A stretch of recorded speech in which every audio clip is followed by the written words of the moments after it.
Hey guys, what's up? How are you? Hope you're fine. Now welcome back to another video about smooth low portion. What's the price chain is open in the SLP coin. Let me show you guys, but before starting this video, please click the subscribe button now for more news and updates videos. You know what guys, SLP coin is also going in the loss from a long time. Just look here guys, that is the latest price, 0.158352 USD dollar.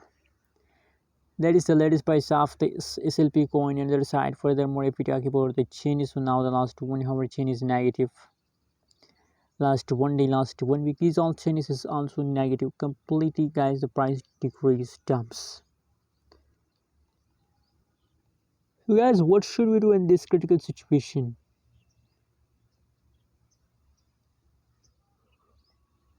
I think holding is the best way to save yourself from loss. You can see here absolutely from the last 30 days. SLP is going wrong, negative 45.66% the price decrease and SLP coin. So I think that's not good for you. You have to hold for a long time. After that you get profit. Anyways, thanks for watching this video. Don't forget to subscribe channel for more news and updates videos about SLP coin.